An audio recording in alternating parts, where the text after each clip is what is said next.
As we go deep dive into the leadership, decision making, and entrepreneurship in the Seerah Leadership Project, which will allow us to not only understand what were the decisions that our Prophet Muhammad ﷺ made 1446 years ago, but the context in which he made those decisions, so that we can apply those decisions in our day-to-day life.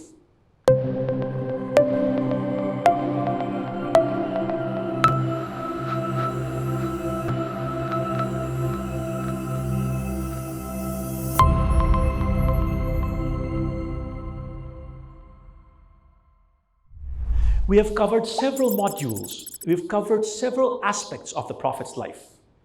We have covered strategic vision. We have covered communication skills. We have covered leading by example, emotional intelligence, and so much more. I thought it would be valuable today to talk to you about the importance of public speaking and presentation skills. How did our Prophet Muhammad ﷺ make these amazing, riveting speeches where people who used to listen to him were not only moved by the content of what he said, but the manner in which he would say it? We understand today from research that body language, the way you communicate, is almost 70%, is 2/3 of overall communication. Words are only 7%. So it was critical in the life and the seerah of our Prophet Muhammad ﷺ that we observe and understand the body language with which he communicated these powerful messages. So much so that the society at that time really valued oratory prowess. So they really were taken by those people who were good poets or those people who spoke well. And there are several examples from the seerah where those people who used to write good poetry or used to be able to orate in a good manner were challenged.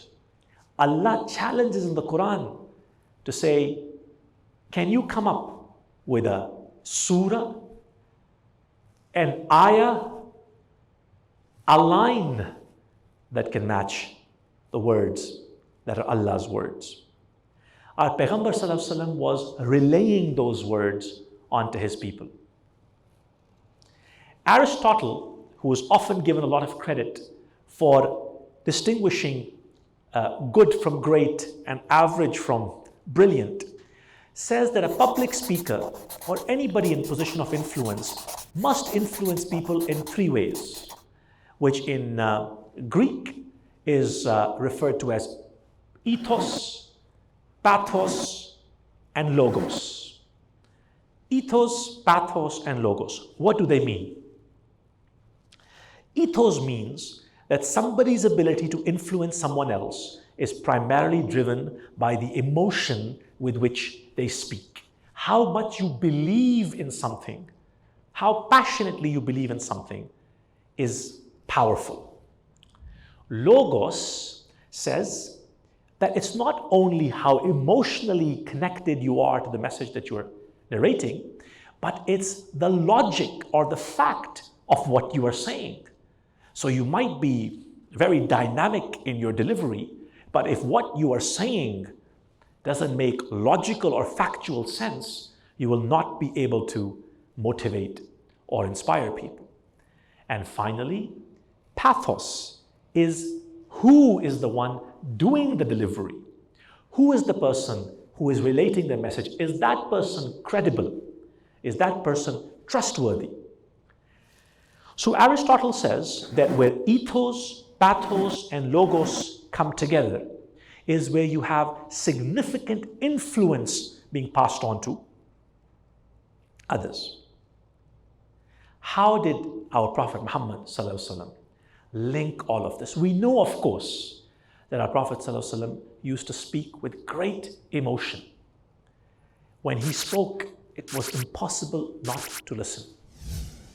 Of course, he spoke about facts, and not just facts of society, but facts of times that had passed before, like the times of Prophet Jesus and Moses, but of the times that will come in the future, like in Surah Rum, about events to come.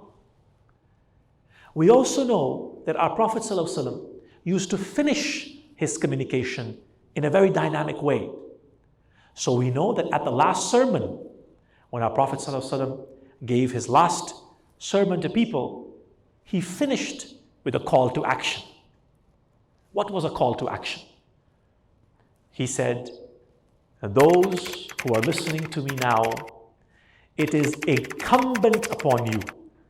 It is incumbent, meaning it is critical, it is necessary, it's obligated for you to pass on this message that you have learned today to those who will follow you. In the world of public speaking, that is a very dynamic closing technique. They say if you want to motivate people, inspire people, or persuade people to do something, you close with a call to action. Allow me to close with a call to action. Over the last 1446 years, our narrations, our culture, are full of examples of people who understood the Seerah, people who spent their time understanding how they could become better versions of themselves by learning more and more about the decision-making, leadership, and entrepreneurship of our beloved Prophet Muhammad ﷺ. I encourage you and I encourage myself to spend time learning about these areas. The Seerah Leadership Project is specifically focused on helping us better understand the leadership, decision-making, and entrepreneurship aspects of the Prophet ﷺ and his companions, which will allow us to become even better versions of ourselves.